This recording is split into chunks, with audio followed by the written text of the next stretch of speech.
여러분 반갑습니다. 네, 켜졌습니까? 네. 일주일이 금방 갑니다, 그죠? 네. 지금 일주일 만에 이제 봄이 다가온 것 같습니다. 여기 이 길가에도 보면은 벚꽃들이 아주 만발하고, 어제 제가 저 달맞이 고개 쪽으로 한번 산책을 갔었는데, 달맞이 고갯길 거기도 이제 벚꽃이 아주 만발하더라고요.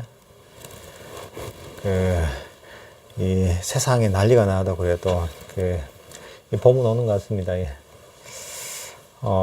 오늘은 저희가 놓아버리기 271페이지 초선정에 관한 부분부터 공부할 차례입니다. 저희가 저번 시간에 이제 선정의 지표에 관해서 선정이라는 게 어떤 큰 특징들을 갖고 있느냐에 대해서 한번 살펴봤고요. 오늘부터는 이 각각의 선정에 대해서 좀 더 자세하게 이제 알아보는 그런 시간을 갖게 될 것 같습니다.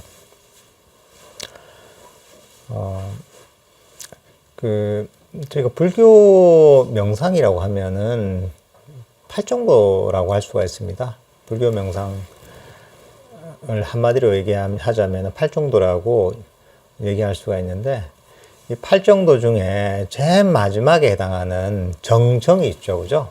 정정. 바른 삼매 또는 바른 선정. 이게 바로 선정을 얘기합니다. 경전에서는 8정도의 8번째 바른 선정을 초선정, 이선정, 삼선정, 사선정 이렇게 설명을 해놓고 있습니다. 바로 바른 선정은 초선정에서부터 사선정에 이르는 걸 이제 바른 선정이라고 합니다. 그러니까 이제 부처님께서 깨달음의 계기가 되셨던, 이제 그게 어떻게 보면은 부처님께서 어린 시절, 왕자 시절에 경험하셨던 초선정의 경험이었는데, 이제 그런 어떤 초선정부터 해서 저희가 이제 이선정, 삼선정, 사선정에 대해서 자세하게 지금 이 책에 설명이 되어 있습니다.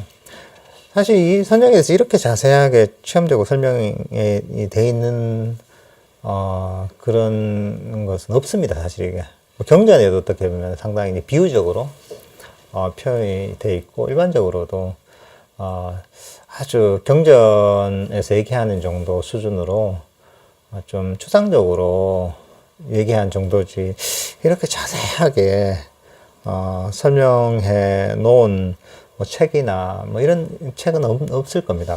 아주 자세하게 설명이 되어 있습니다. 저희가 불교 8정도에 따라서 명상을 하다 보면 점점 저희가 탐진치를 소멸을 시킵니다. 그러니까 욕심과 성냄과 어리석음이라는 우리 고통의 원인이기도 하고, 또 명상의 장애이기도 하고, 이런 어떤 탐진치를 점점 소멸시켜 나갑니다. 이제 그러면서 저희가 이런 어떤 탐진치로부터 점점 자유로워지고, 또 좀 더 저희의 어떤 마음이 가볍고 행복해집니다. 이 탐진치를 이거 5가지로 나누자면 이걸 5가지 장애라고 할 수도 있습니다. 5장애라고 하죠. 어떻게 보면은 명상이라는 것 자체가 5장애를 소멸시켜 나가는 과정이다, 5가지 장애를 가라앉혀 나가는 과정이다 해도 틀린 말이 아닙니다. 5가지 장애가 잘 아시겠지만 감각적 욕망과 악의와 나태와 혼침과 들뜸과 후의 의심입니다. 이 5가지 장애를 완벽하게 소멸시켰다면은 저희가 완전히 깨달은 아란이 됩니다. 하지만 한 번에 이것을 다 소멸시킬 수는 없잖아요. 점점 8정도에 따른 저희가 명상을 통해서 이 5가지 장애를 소멸시켜 나가는데, 이 선정이라는 건 무엇이냐? 다섯 가지 장애가 일시적으로 완전히 가라앉은 상태입니다. 뿌리가 뽑힌 건 아니지만은 일시적으로 완전히 가라앉았을 때 저희가 이제 이 선정에 들게 됩니다. 또 어떻게 얘기하자면 이 선정에 들게 되는 것은 이 저희 어떤 그 마음을 짓누르고 있는 다섯 가지 감각 영역, 그러니까 보이고 들리고 냄새 맡고 맛보고 그리고 몸으로 느껴지는 이 다섯 가지 감각 영역, 오감의 세계에서 완전히 벗어나서 이제 순수한 어떤 마음의 세계로 들어간다고 할 수가 있습니다. 이게 어떻게 보면 다섯 가지 장애에서 벗어나는 거하고 일치하는 부분입니다. 이게 이제 그렇게 해서 저희가 이런 계속 이제 제가 설명을 했지만은 이 명상을 통해서 다섯 가지 장애를 완전히 가라앉히고 또 다섯 가지 감각 영역, 오감의 세계에서 벗어나게 되면 저희가 이 선정에 들게 됩니다. 선정에 들게 되는데 이 선정 이라는 거 선정이라고 얘기할 때 이 불교에서 얘기하는 선정은 바로 이제 바른 선정은 초선, 2선, 3선, 4선을 얘기합니다. 근데 보통은 뭐 선정하면 온갖 종류 얘기를 하지만은 정통성 있는 경전에 따른 이런 선정은 이 네 가지를 얘기합니다. 그럼 선정은 보통 이제 다섯 가지 요소를 갖추고 있다고 합니다. 선정은. 어떤 선정이라고 하면은 이 다섯 가지 요소를 가지고 설명합니다. 그 선의 다섯 가지 요소라고 합니다. 그게 뭐냐면 윗닦아 윗자라, 삐띠, 수카, 에까가따라고 합니다. 윗닦아 윗자라와 희열, 행복, 심일경성, 그리고 이제 평정, 이 다섯 가지를 가지고 다섯 가지 요소를 이 선정이 갖고 있다고 합니다. 근데 이 선정이 점점 깊어지는 과정은 어떻게 보면 이 다섯 가지 요소가 하나하나씩 소멸되면서 어떤 선정의 수준이 점점 높아지게 됩니다. 그 선정의 첫 번째 단계인 초선정을 지금 다루고 있는데요. 이 초선정은 아까 얘기했던 다섯 가지 요소를 다 갖추고 있습니다. 윗닦아, 윗자라, 삐띠, 수카, 에까가따. 그러니까 이제 윗닦아, 윗자라, 그리고 이제 희열, 행복, 심일경성, 그 다음에 이제 그 평정. 이 다섯 가지 요소를 다 갖고 있습니다. 이 다섯 가지에 대해서 좀 잘 알아보면은 선정이 어떤 특성을 갖고 있는가 이것을 저희가 알 수가 있습니다. 명상을 하는 과정에 있어서 처음에 저희가 만약에 호흡 명상을 하게 되면은 저희 고요한 어떤 장소를 찾아가서 자리에 편안하게 앉아서 들숨과 날숨을 알아차리는 걸로 명상을 시작하게 됩니다. 그죠? 그러고 나서 이제 점점 그 들숨과 날숨을 알아차리는 시간이 길어지고 그러면서 자신의 몸에 대해서도 잊게 됩니다. 몸에 대해서도 잊게 되고 나중에는 본인의 의식에 들숨과 날숨만이 남게 됩니다. 그리고 이제 들숨과 날숨만이 남게 되고 조금 이제 이런 어떤 시간이 지속이 되면은 들숨과 날숨을 알아차리기 위해서 거기서 어떤 즐거움이 생깁니다. 그래서 점점 거기에 들숨과 날숨에 몰입이 되고 그 나중에는 들숨과 날숨에 대한 느낌마저도 사라지고 아주 어떤 순수한 마음의 반영인 빛 같은 것 앞에서 설명했다시피 니미따 같은 게 나타납니다. 그리고 이제 이 니미따가 나타났을 때 이제 이 마음을 고요하고 평화롭게 이렇게 유지하다 보면은 점점 그게 개발이 되면서 그 니미따를 통해서 저희가 깊은 선정에 들게 됩니다. 이게 초선정입니다. 이 선정의 특징은 뭐냐 하면 여기도 나와 있지만은 이 마음의 움직임이 거의 움직임이 없는 아주 지극히 행복한 상태입니다. 지극히 행복한 걸 지복이라고 하죠. 이게 제일 큰 특징입니다. 사실 뭐 선정에 들기 전에도 결국은 명상의 과정 자체가 마음이 점점 멈추는 과정이기도 하고, 또 한편으로는 마음이 점점 평화롭고 행복해지는 과정이기도 합니다. 근데 이제 선정이라는 것 자체는 완전히 차원이 달라지는 것이죠. 차원이 달라질 정도로 마음이 아주 고요하게 멈추고, 그리고 행복의 정도, 지복이 아주 강력한 지복의 상태에 들게 되는 겁니다. 그래서 이제 사실 우리의 어떤 에고나 의지가 움직이지 못할 정도로, 거의 움직이지 못할 정도로 이렇게 멈추지만은, 초선정에서는 약간의 흔들림이 있다고 합니다. 약간의 흔들림. 그걸 이제 위따까 위짜라고 표현을 합니다. 약간의 흔들림. 흔히 보통 뭐 니까야 같은 거 초기 경전을 읽어보시면은 일으킨 생각 지속적 고찰 이렇게 번역이 되어 있습니다. 그걸 위따까 위짜라는 빨리어인데, 위따까 위짜라를 이제 일으킨 생각 지속적 고찰로 번역을 해놨습니다. 보통 뭐 영어로는 그걸 이제 initial thought하고 그다음 sustained thought 이렇게 이제 보통 번역을 해놓습니다. 그걸 이제 한글로 번역하다 보니까 이제 일으킨 생각, 지속적 고찰 이렇게 번역을 한 것 같아요. 근데 여기서 위따까, 빨리어로 위따까라는 것 자체는 원래 의미에 있어서 생각이라는 의미로 쓰일 때도 있습니다. 경전에서 보면은. 어떤 생각을 표현할 때 위따까라고 이렇게 이제 표현이 되기도 하는데,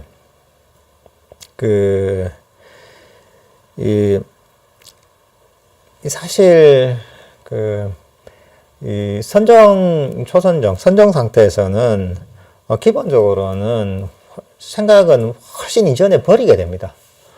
훨씬 이전에 버리게 된 상태라서 사실은 이 정도 수준의 사실 생각이 존재할 정도로 거친 마음 상태가 아닙니다. 그래서 사실 여기서 얘기하는 위따까라는 것 자체는 생각이라는 의미를 가지고 있는 건 아닙니다. 위짜라도 마찬가지입니다. 위짜라도 어떤 사유의 형태가 아니라 그것을 훨씬 넘어선 언어의 차원, 사유의 차원을 넘어선 수준의 얘기입니다. 그러니까 보통은 약간 이게 좀 잘못 번역되고 있는 경우가 많습니다. 이게 위따까 위짜라가. 그래서 저도 이제 이것을 한글로 뭘로 표현하려고 뭘로 이게 번역을 해야 좋을까 이렇게 고민을 했는데 적당하게 없더라고요.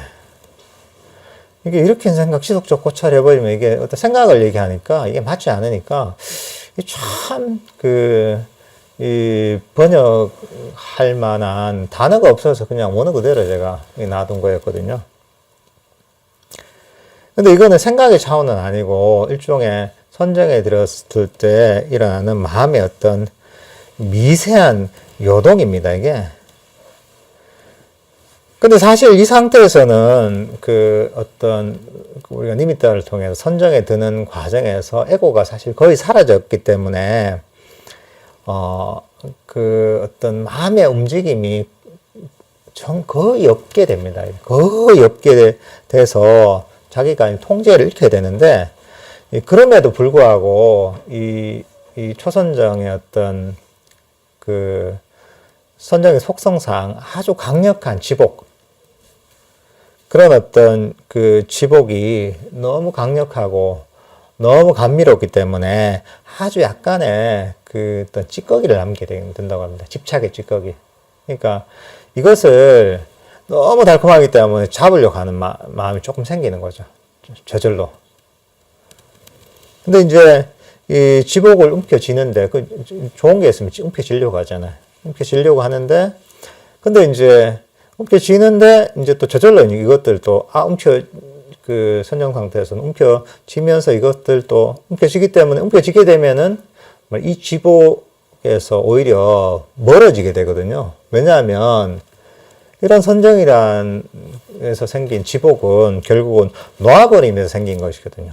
놓아버리면서 생긴 것인데 집착을 버리면서 생긴 것이죠. 근데 이것을 슬쩍 잡으려고 하니까 그러면 이 지복이 약해지고 지복에서 멀어지게 되죠. 그럴 때 다시 놓아버리게 되는 거죠. 놔버리면 다시 이제 지복이 가까워지고 지복이 더 강력해지는 거죠. 그러다가 또 약간 잡게 되고 또 놓게 되고 또 잡으면서 지복에서 멀어지고 또 놓으면 지복에서 가까워지고 이렇게 이제 약간의 초선적 요동이 있다고 합니다. 이게.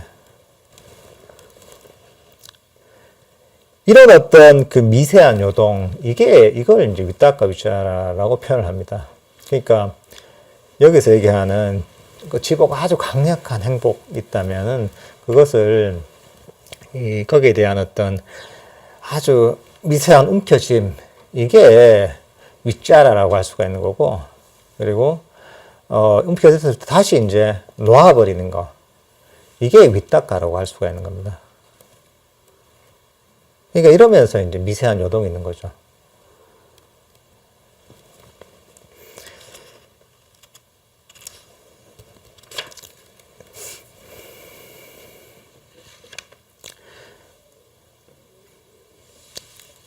근데 보통 이걸 잘못 이해해서 이건 사실은 언어 이전의 상태라고 할 수 있거든요. 언어의 차원은 사실 상당히 거친 것이기 때문에 언어보다 훨씬 미세한 어떤 차원의 마음의 움직임인데, 보통 이제 이걸 그냥 언어적인 차원, 뭐 생각의 차원으로 이해를 해서 일으킨 생각, 지속적 고찰, 뭐 이런 식으로 이걸 해석하다 보면 이 수행에 대한 이해도 많이 달라지게 됩니다. 그러니까 이런 초선정의 상태에서 이게 어떤 생각이나 사유가 존재해도 괜찮다고 이렇게 얘기되는 것이죠. 그래서 뭐 그냥 가만히 어떤 뭐 일어나는 사유를 지켜보는 것, 또는 뭐 그냥 단순히 일어나는 생각들을 뭐 탐구하는 것, 이런 걸 가지고 또 이런 윗닦아 윗자라를 해석을 하면은 선정이나 수행에 대한 이해가 완전히 달라지게 되는 것이죠. 근데 사실 이 선정을 닦는 과정에서 이 어떤 생각이나 언어 이런 것들은 훨씬 전에 버려진 것이거든요. 그러니까 이게 훨씬 전에 버려졌기 때문에 이 정도 상태에서 사실은 언어나 어떤 생각이 존재할 가능성이 사실 없는 거죠, 이게.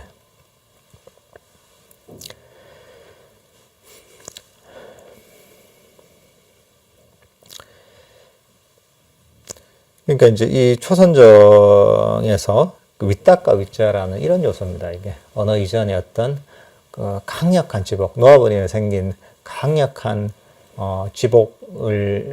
지복에 대한 어떤 아주 미세한 집착을 통해서 이걸 잡으려고 하는 이런 움직임.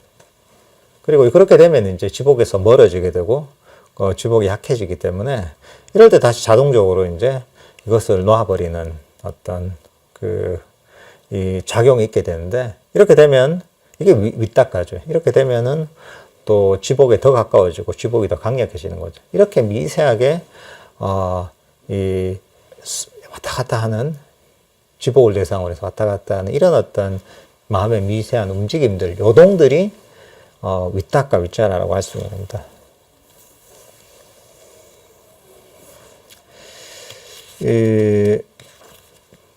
그 다음에 나온 게 뭐냐면, 애가갔다를 뭔 설명인데, 이 심일경성입니다. 심일경성. 애가갔다가 심일경성인데, 이 심일경성이 그러잖아요. 이 마음이 하나의 초점이 맞춰져, 하나의 대상에 초점이 맞춰진 걸 심일경성이라고 합니다. 마음이 하나의 경계에 있다는 거죠, 심일경성이. 그러니까 이제 이게 아주 미세하고 아주 작은 영역에 마음이 하나로 탁 이제 초점이 맞춰진 것이죠. 근데 여기서 아까 얘기했다시피 초선정에서는 윗닦아 윗자라, 지복을 둘러싸고 지복에 대한 미세한 어떤 집착, 그리고 이제 또 그랬을 때 다시 놓아버림, 이런 어떤 미세한 요동이 일어나는데, 이 아주 미세한 어떤 존재의 아주 미세한 영역에 대한 어떤 초점이 맞춰진 것이고, 또 지복에 대한 초점, 이제 아주 이런 어떤 아주 다양한 쪽으로 내 마음이 가는 게 아니라 아주 작고 섬세한 영역에만 마음이 그대로 머물게 되는 거죠. 그러니까 여기도 있지만 이제 이 공간이 굉장히 작은 거죠. 이게 어떤 마음이 머물러 있는 공간이 굉장히 작아서 거의 움직임이 없게 되는 것이죠. 그래서 여기서는 뭐 이 공간적으로 하나로 모였다 이렇게 표현을 하고 있죠. 그래서 그리고 이제 이 시간에 대해서도 이게 마음이 그대로 이 자리에 머물게 됩니다. 과거나 미래로 움직이는 게 아니라 그대로 이 순간에서 어떤 지복이라는 어떤 아주 기쁨과 행복이라는 지복이라는 대상을 향해서 그대로 이 순간에 머물러 있기 때문에 이 마음이 이 과거나 미래로 가지 않고 아주 이 순간에 그대로 이제 머물러 있기 때문에 이 시간에 있어서의 어떤 심일경성 유지가 되는 것이죠. 그리고 이제 또 이 어떤 마음이 다른 대상이 아니라 어떤 지복이라는 대상을 향해서만 그대로 머물러 있기 때문에 하나로 머물러 있기 때문에 어떤 현상적인 측면에서도 이 심일경성이 유지가 되는 것이죠.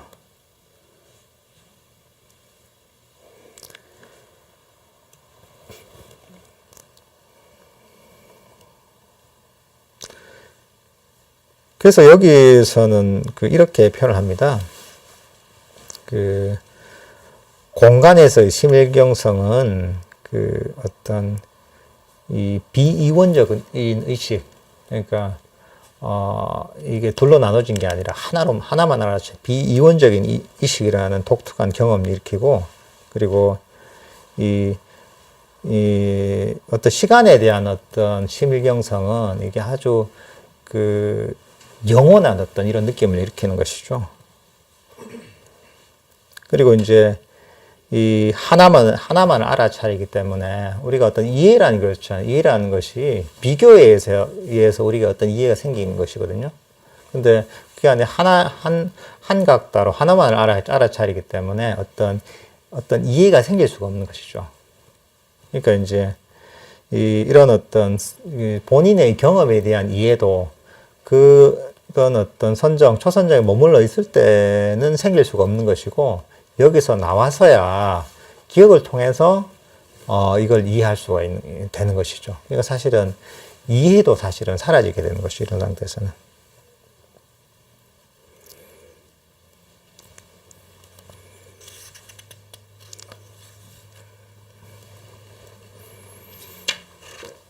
그리고 어떻게 보면 우리가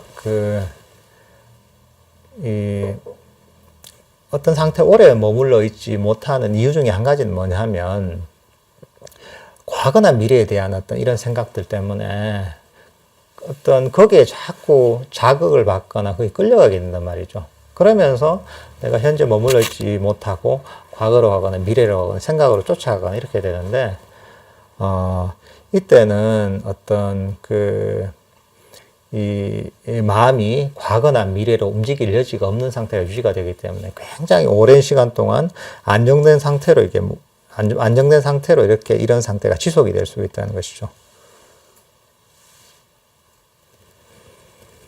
그리고 이제 이 지속되는 상태가 그 대상 자체가 아주 강력한 행복, 강력한 지복이 기본적으로 그 대상이 된다는 것이죠. 그러니까 아주 강력한 지복의 상태가 굉장히 오랜 시간 동안 안정적으로 지속이 된다는 것이죠, 이게. 그러니까 여기서 이제 에카가타에 대한 어떤 용어에 대한 설명도 있는데요. 에카가타 할 때 여기서 이제 그 중간에 있는 아까, AGGA라는 아까라는 의미가 뭐냐 하면 어떤 뭐 산의 정상 또는 어떤 뭐 경험의 어떤 정상, 뭐 최고의 상태 이런 의미가 있습니다, 이제. 그러니까 이게 이런 심일경성이라는 것은 어떻게 보면 단순히 하나에 뭐 집중이 된다, 뭐 이런 의미를 넘어서 어떤 정신적인 가장 이제 고귀한 어떤 뭐 지복, 행복과 기쁨의 어떤 그 상태다 이렇게도 표현할 수가 있는 것이죠.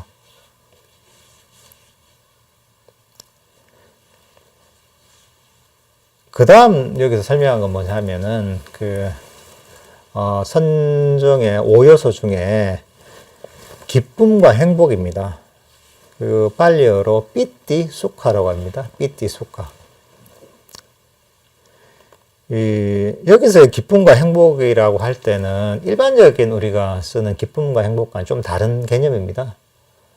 여기서는 쓰는 삐띠 수카는 이 5가지 장애가 완전히 사라지고서 선정이 들었을 때 경험하게 되는 삐띠와 수카인데, 이 두 가지 자체는 사실은 나눠서 설명하기가 굉장히 힘든 것이기 때문에 여기서는 같이 설명하고 있는데요. 이 삼선정, 그러니까 이제 삼선정이 돼서야 이제 이 삐띠, 기쁨이 사라지고 행복만 났습니다. 삼선정이 돼야지 정확하게 이 두 가지를 구분해서 알 수가 있습니다. 그전에는 사실은 이게 섞여 있기 때문에 확실하게 무엇이 삐띠고 무엇이 속한지, 무엇이 기쁨이고 무엇이 행복인지 사실은 알기가 힘듭니다, 이게.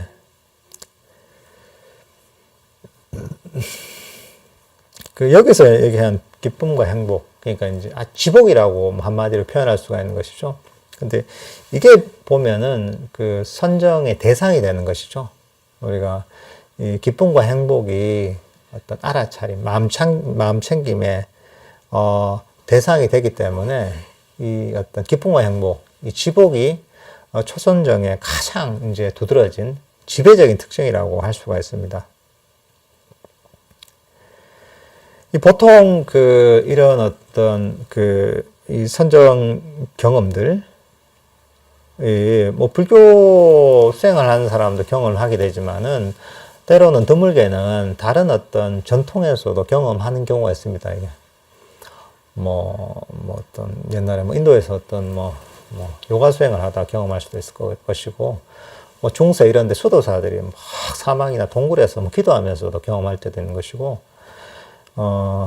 힌두교 성자들이 이런 사람들이 무슨 경험할 때도 있는 것이고. 근데 이제 이런 어떤 선정의 경험 자체가 아주 강력한 어떤 지복과 행복, 이 오래 지속이 되는 상태이기 때문에, 이런 어떤 경험 자체가 일상에서는 경험할 수 없는 것이죠. 완전히 에고가 사라지고 아주 강력한 어떤 희열이 황홀한 상태가 지속이 되고 아주 청정하고 성스럽고, 또 이런 어떤 자신의 어떤 정신을 압도할 정도의 아주 충격적인 경험이기 때문에 이런 것을 어쨌든 간에 한번 경험하게 되면은 보통은 믿음에 따라서 그게 다르거든요. 예를 들면 하나님을 믿는다 이러면 그게 신과의 합일이라고 생각할 수 있는 것이고, 또 힌두교 쪽을 믿는 사람이라면 야, 내가 이제 우주 하나가 됐다, 범아이리아가 됐다 이렇게 생각할 수 있는 것이고, 때로는 이것이 깨달음을 추구하는 사람이라면 이게 깨달음이구나 이렇게 착각을 할 수도 있습니다. 이게. 왜냐하면 이게 일상의 차원을 완전히 넘어서는 그런 경험이기 때문에 이런 약간 착각을 하게 되는 것이죠. 그렇지만 이게 사실 끝은 아닌 거죠. 끝이 아주 대단히 심오한 경험이긴 하지만은 선정에서도 사선정까지 있잖아요. 그리고 이제 이게 선정 자체로 중요한 게 아니라 불교에서는 이것을 통해서 탐진치의 뿌리를 뽑아서 완전한 깨달음이 이르는 게 목적이잖아요. 그러니까 사실은 이런 차원보다 훨씬 높은 차원이 있는데 보통은 이런 이 불교에 대한 바른 이해가 없이 수행을 하다가 인연에 의해서 또는 어떤 우연에 의해서 이런 걸 경험하게 되면 이런 어떤 선정이 어떤 정신적 개발에 있어서 어떤 위치에 있는지를 잘 이해하지 못하고 이게 궁극적인 어떤 신과의 합일이랄까 또는 깨달음이랄까 또는 우주의 진리를 알았다고 이렇게 오해할 수가 있는 것이죠.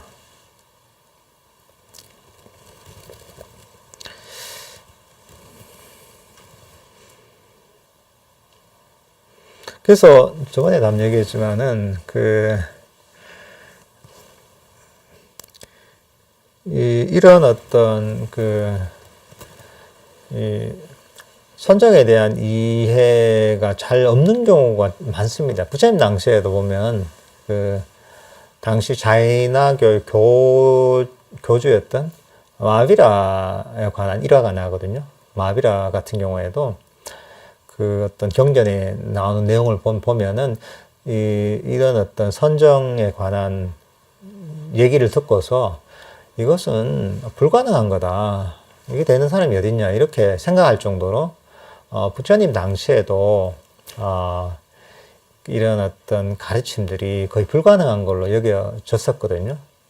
그러니까 이게 아주 궁극적인 깨달음은 아니지만 아주 깊은 어떤 보통 본보의 차원을 넘어서는 경지인 거죠, 이게.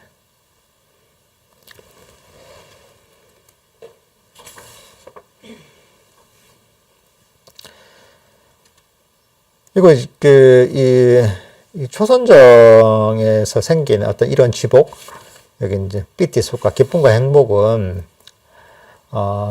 그 원인이 뭐냐면은, 이 5가지 감각의 활동이 완전히 사라졌기 때문에 사실은 이런 어떤 지복이 생기는 것이죠.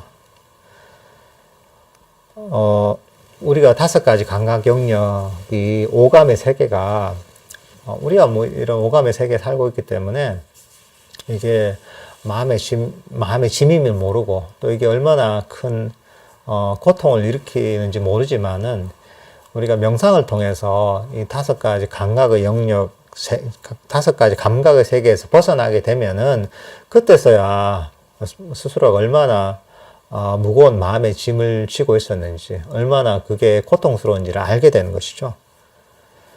그래서 어떻게 보면 이제 여기 보면은 이 욕계를 떠나는 겁니다. 명상을 통해서. 우리는 욕계에 살고 있지만은 그 욕망의 세계죠. 어떤 물질의 세계, 일반적인 몸과 물질의 세계. 까마록가라고 합니다. 까마록가. 욕계라고 합니다. 욕계에서 벗어나서 이 선정을 통해서 색계의 상태로 들어가는 겁니다. 아주 순수한 어떤 정신의 세계. 이게 어떻게 보면은 굉장히 무거운 짐을 내려놓은 것이죠. 우리가 지금 욕계에서 태어나서 그냥 일상적인 상태에서는 이런 욕계의 한계를 벗어날 수가 없지만은 이런 명상을 통해서 선정이 들면서 욕계의 어떤 이 한계를 벗어날 수가 있는 것이죠. 근데 이게 굉장히 많은 짐을 내려놓은 상태처럼 느껴진다는 것이죠. 아잔차 스님 같은 경우에는 이런 밧줄의 비유를 하신 적이 있는데 여기도 나와 있는데 밧줄을 목에다 이제 아주 단단하게 꽉 묶고 있으면 얼마나 답답하겠어요, 그죠? 근데 이제 그게 태어날 때부터 밧줄을 목에 다 이제 감고 태어난 사람은 평생 그렇게 살아왔으니까 그게 괴로운지 잘 모르겠죠, 그죠?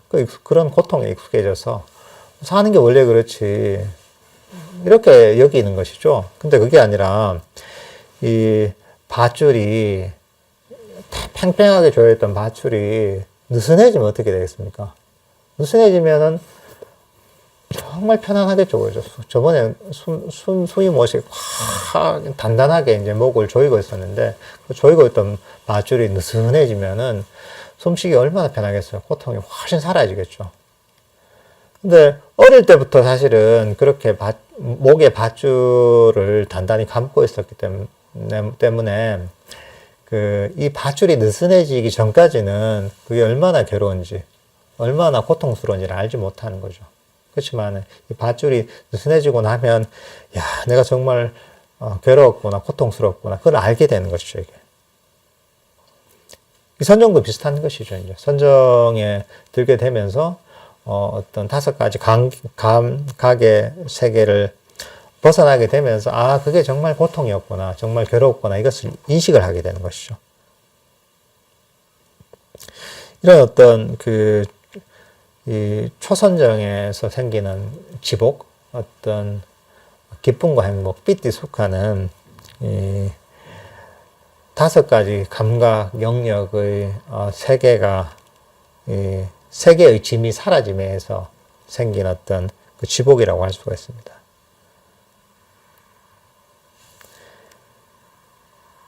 이제 이런 어떤 지복, 그러니까 이제 그 지복을 일으키는 데 대한 원인에 대한 이해, 이런 것들이 어떻게 보면은 그 저희가 이 진리를 깨닫는 데 있어서 그런 그 지혜를 일으키는 어떤 연료가 될 수가 있습니다.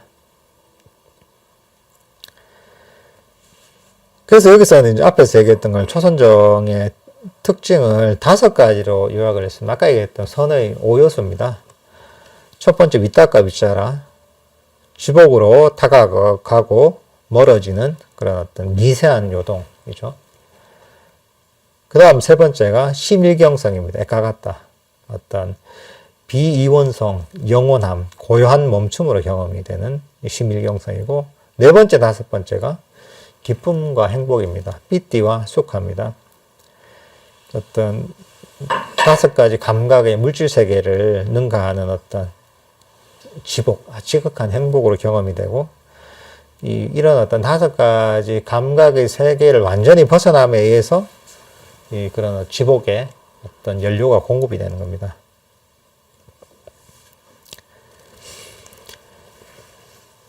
그 다음 나오는 게 뭐냐 하면, 초선정 다음 이선정이죠. 그죠? 이선정에 관한 내용입니다. 이선정이 되면은, 이때는 조금 뭐 달라지는 게 있습니다, 이게. 이 초선정이 점점 깊어지면은, 지복은 점점 강해지고, 마음의 어떤 그 미세한 어떤 요동은 줄어들게 됩니다, 이게. 그러니까 어떤 윗닦아 윗자라에서 윗자라는 어떤 지복을 움켜쥐는 어떤 마음의 아주 미세한 움직이고, 윗닦아는 이런 어떤 그 지복을 움켜쥐는 것을 놓아버리는 어떤 이런 마음의 작용인데, 근데 여기서 이 지복이 점점 강해지고, 어떤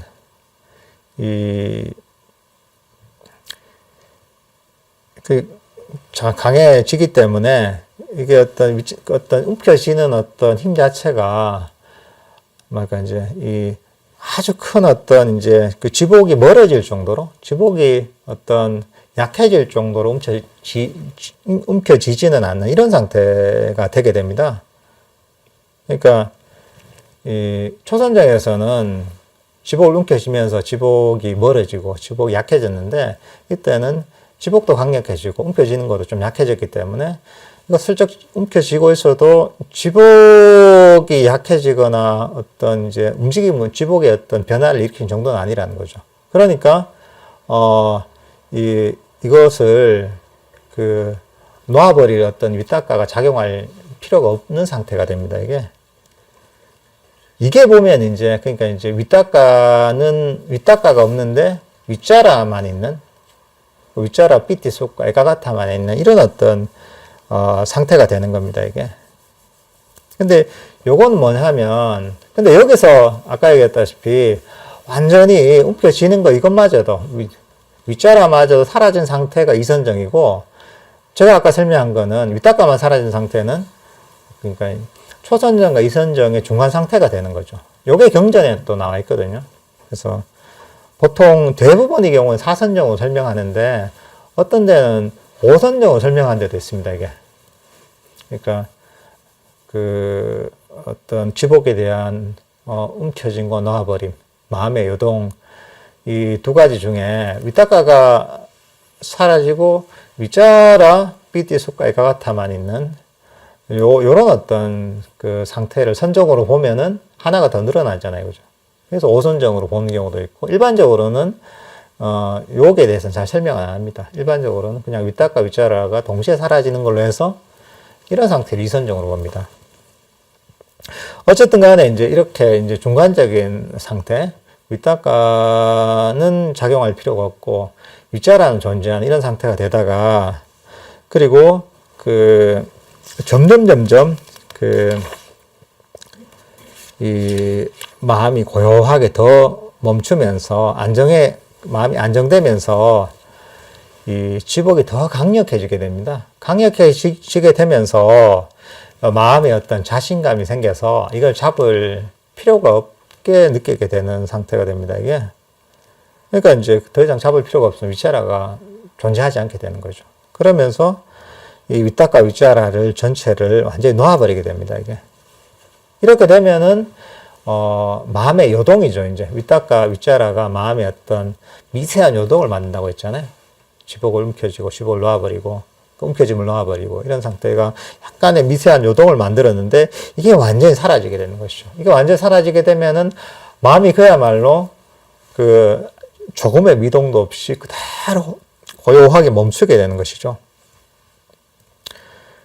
그래서 이제 이런 어떤 상태를 보통 윗닦아, 윗자라고 합니다.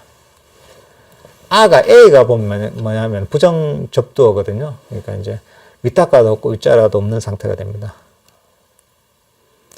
그러니까 이 특징은 그 지복이 강력해지면서, 이런 지복이 안정되면서 내면에 자신감이 생기고, 그렇기 때문에 이런 지복을, 잡지 않게 되는 거죠. 그러면서 마음이 굉장히, 바위처럼 부동하게 되는 것이죠. 그래서 이선정 같은 경우에는 윗닦아 윗자라를 제외하고 삐띠, 쑥과 에카카타 이 세 가지의 특징을 갖고 있다고 합니다. 그러니까 희열과 행복, 그리고 이제 그 심경성. 이걸 가지고 표현을 합니다, 이게. 그럼 이선정에서 또 이제 초선정에서도 심의경성이 있었는데 이선정에서 심의경성은 초선정에서 심의경성과 조금 다릅니다, 이게. 왜냐하면 초선정에서 심의경성에는 그때 마음의 어떤 움직임이 있었잖아요. 어떤 지복을 움켜쥐려고 하고 지복을 놓아버리려고 하는 그런 어떤 마음의 요동이 있었는데 이때는 그런 요동마저도 없는 거죠. 미세한 요동마저도 없이 진짜 뭐 산처럼 바위처럼 흔들림이 없다는 거죠. 전혀 흔들림이 없는 이런 어떤 심일경성을 가지고 있습니다. 이제 이게 어떻게 보면 우리 삼매를 정의할 때 삼매를 보통 어떻게 하냐면은 주의 깊은 고요한 멈춤이라고 정의합니다. 주의 깊은 마음이 깨어 있으면서도 마음이 멈춰 있는 것이죠. 근데 특히나 이선정에서는 이 마음이 완벽하게 멈춘 상태죠. 그러니까 이 미세한 어떤 마음의 진동조차도 없는 이렇게 마음이 완전하게 멈췄기 때문에 어떻게 보면은 이게 완벽한 삼매라고도 할 수가 있는 것이죠. 이게 어떻게 보면은 그 이선정에서 심일경성의 특징입니다, 이게.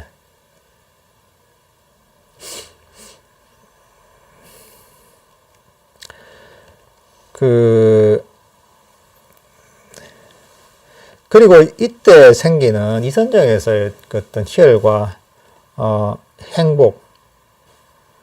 여기서 기쁨과 행복이에요. 기쁨과 행복의 특징은 뭐냐면, 아까 얘기했던 마음의 움직임이 멈춘 거하고 직결되어 있습니다. 마음이 완전하게 멈춘 아주 순수한 어떤 삶에서 생긴 어떤 기쁨과 행복이라는 특징이 있습니다, 이게. 그러니까 이런 어떤 이 마음이 완벽하게 멈춘 순수한 어떤 삶에서 생긴 어떤 기쁨과 행복, 지복은 앞에서 얘기했던 초선정에서 생기는 지복, 그러니까 5가지 감각 영역에서 벗어나면 생긴 어떤 지복, 기쁨과 행복보다 훨씬 더 차원이 높은 것이죠. 선정이라는 것도 어떻게 보면 이제 이 단계가 올라가면서 점점 그런 어떤 이 차원이 높아지는 것이죠.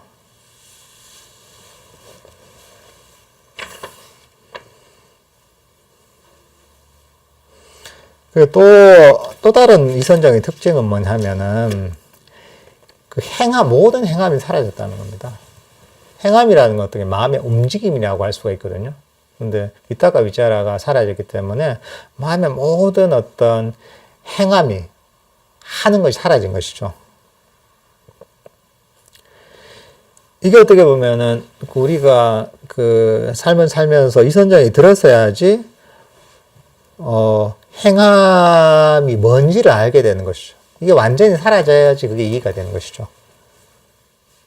여기도 뭐 올챙이 비유를 해놨는데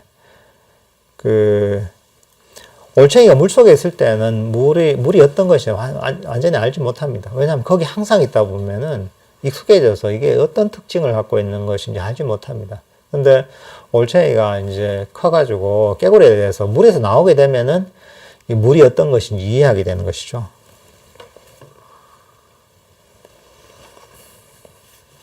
뭐 저희가 이 전등이 있지만은, 불빛이 있지만은, 낮에는 불빛이 어떤지 잘 이해가 안 됩니다. 근데 캄캄해지고 나서, 이 다른 빛들이 다 없어지고 나서, 이제 전등을 탁 켜게 되면은, 이 전등의 속성들을 제대로 이해하게 되는 것이죠. 이런 거하고 비슷한 것이죠. 마찬가지로, 이 이선정에서 행함이 완전히 소멸되면서, 마음의 움직임이 완전히 소멸되면서, 이런 경험을 하고 나서야, 우리 어떤 행하는 것, 의지가 어떤 것인지를 제대로 이해할 수가 있습니다. 행하는 것은 어떻게 보면 의지라고 할 수가 있거든요.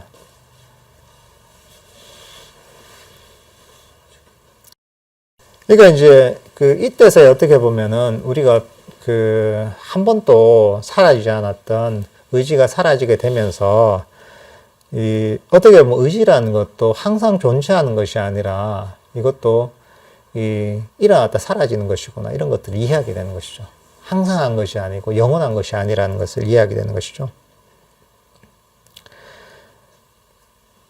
이게 어떻게 보면 이게 사막에서 신기루가 실제처럼 보였다면은 이게 신기루가 신기루임을 정신을 차리고 보면 신기루가 신기루임을 알 수 있잖아요. 그런 것처럼 이런 상태에 들어서야지 어떻게 보면 이제 의지에 대한 어떤 환상이 사라지게 되는 것이죠.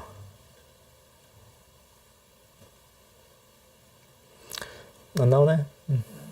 네. 보통 여기에도 보면은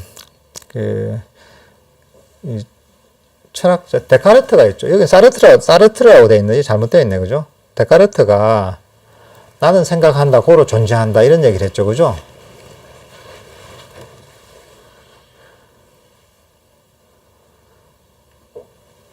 코기토, 에르고, 숨, 이래가지고, 나는 생각한다, 고로 존재한다. 그러니까, 이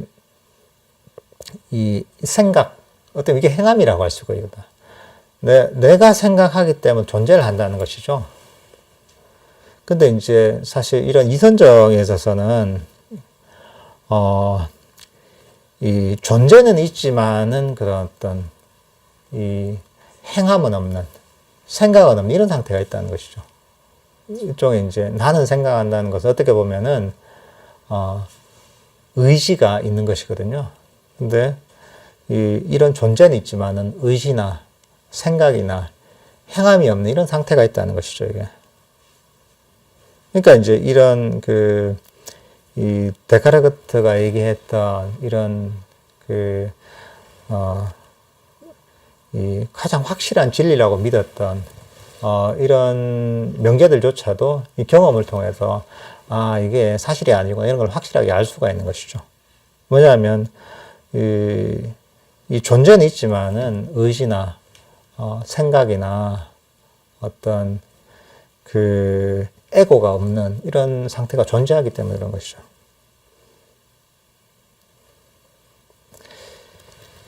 이선정 같은 경우에는 여기서는 4가지를 가지고 요약을 하고 있습니다. 첫 번째, 두 번째는 이 윗닭과 윗자라가 가라앉는 것이죠. 그 지복의 안정성에서 생긴 내면의 자신감 때문에 초선정의 미세한 요동, 윗닭과 윗자라가 가라앉습니다. 세 번째는 뭐냐면, 지복에서 생긴 완전한 자신감에 의해서, 아주 바위와 같은 그런 완벽한 심일경성, 완벽한 어떤, 삼매를 경험하게 됩니다. 그 다음 그 네 번째는 이런 마음의 어떤 완벽한 멈춤에 의해서 생긴 그런 어떤 세속을 초월한 지복을 경험하게 됩니다. 그 다음 다섯 번째는 이 모든 행하는 것, 마음의 요동이 멈추면서 모든 행함, 의지가 사라지게 됩니다. 이게.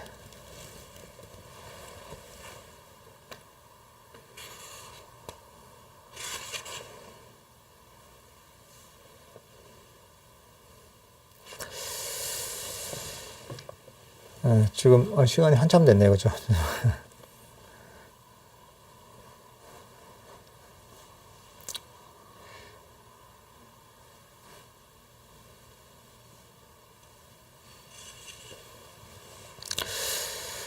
지금 오늘은 이제 이 정도까지 하면 될 것 같습니다. 시간을 보니까.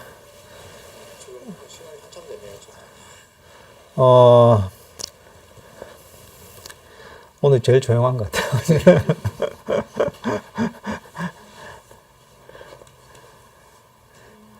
어떻게 보면 이게 되게, 저도 어렵고 되게 어려운 내용인데,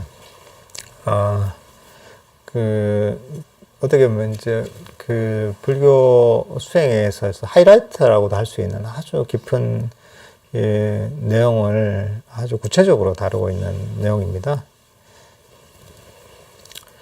오늘은 초선정, 이선정에 대해서 한번 다뤄볼까요?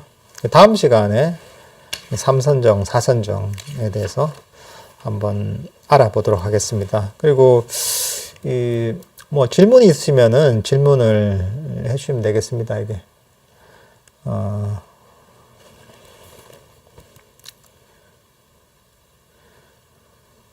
질문 없는 것 같은데 오늘 그죠? 질문 있으면 질문 여기서도 해주셔도 괜찮습니다. 오늘 뭐. 선정을 이렇게 지금 말씀하신 게 글로서 나온 거고요. 제가 선정을 체험 안 해봐서 모르는데 실제로 이렇게 경험을 해보면 지금 이렇게 글로서 나온 것처럼 단계별로 차이점이 와닿는 게 틀리나요? 그렇죠. 물론 이게 사실 이게 언어로 설명하는 게 거의 불가능한 것이죠. 왜냐하면은 우리가 언어의 차원을 넘어서는 것이라서. 그렇지만은 이런 것들 다 표현을 해놓죠. 뭐 부처님께서도 보면은 이 초선, 이선, 삼선, 사선에 대해서 다 표현을 해놨거든요. 어차피 여기 나오는 것도 좀 더 디테일하게는 여기 많이 다뤘는데, 체험적으로 다뤘는데, 뭐 선의 5가지 요소랄까, 이런 데 대해서는 경전에서 다 설명을 하고 있거든요. 다 각각의 다르게. 그리고 초선, 이선, 삼선, 사선에 대해서도 또 비유적으로도 또 다르게 또 표현하시거든요. 그러니까 그런 경지가 있는 건 맞는 거죠. 각각의 다른 경험이기 때문에 이제 이게 다르게 표현하는 것이죠. 근데 이제 다른 이유는 없어요. 이거 마음이 계속 변하죠. 마음을 개발하다 보면은 마음의 새로운 어떤 차원이 점점 높아지는 거죠. 어떻게 보면은 우리 마음이 어떤 탐진치와 5가지 장애를 점점 제거하다 보면은 마음이 개발이 되는 거죠. 개발되지 않았던 마음이 개발이 되면서 이게 변하는 것이죠, 이게. 우리가 그렇잖아요. 우리가 세속적인 학문에 대한 이해도 그렇잖아요. 학문에 대한 이해도 공부를 하다 보면 내가 몰랐던 이해가 계속 생기잖아요. 그전에는 알지 못했던 이해, 내가 이해하지 못했던 것 이해되잖아요. 새로운 차원이 보이잖아요. 그죠? 그런 것처럼 우리 마음의 영역도 마찬가지로 새로운 세계가 보이게 되는 것이죠. 그게 명상을 통해 점점 개발이 되는 것이죠, 이게. 결국은 이게 뭐 선정에 대한 것도 그렇고, 그리고 이걸 바탕으로 해서 나중에는 뭐 어떤 깨달음의 어떤 사과가 있잖아요. 수다원, 사담, 아남, 아란 이런 것들도 마음이 개발되는데 비례해서 그런 경지를 경험하게 되는 것이죠. 마음이 다들 가질 수는 없는 거죠. 우리가 어떤 팔정도의 어떤 그 수행을 통해서 이 개발되지 않았던 마음을 개발하는 거죠. 뭐 저희 요즘 같으면은 텃밭을 갖고 가잖아요. 텃밭을 갖고 오잖아요. 텃밭을 갖고 오는데 뭐 때로는 그게 막 이제 밭이 아닌 그런 어떤 땅을 그 개간하기도 하잖아요. 막 돌이 많고 막 이런 어떤 밭도 아니죠. 근데 막 이제 나무도 캐내고 돌도 캐내고 이래가지고 다 이제 일단은 돌을 캐낸단 말이죠. 그 다음에 이제 거기다가 이제 밭을 쭉 가서 조금 이제 부드럽게 만들고 거기다가 이제 뭐 이런 이 퇴비도 좀 넣고 이렇게 해서 계속 밭을 가꾸고 몇 년씩 가꾸다 보면은 처음에는 정말 아무것도 쓰잘데기 없는 무슨 씨를 뿌려도 자라지 않는 그런 밭이 되지만은 몇 년씩 이렇게 계속 거름을 놓고 이제 계속 밭을 갈고 이렇게 잘 관리하다 보면은 몇 년 지나다 보면은 그 밭이 굉장히 기름진 밭이 된단 말이죠. 뭘 심어도 잘 되는 밭이 된단 말이죠. 마찬가지로 우리 마음도 그렇게 개발하는 거죠. 이제 나무도 뽑아내고 돌도 골라내고 바위도 치우고 또 거기다가 퇴비도 넣고 이러면서 우리 마음밭을 계속 이제 잘 가꾸다 보면 아주 기름지게 되는 것이죠. 거기다가 뭘 심어도 잘 자라게 되는 이런 어떤 그 마음밭을 우리가 갖게 되는 것이죠. 우리 불교 공부의 과정 자체가 그런 것이죠. 이게.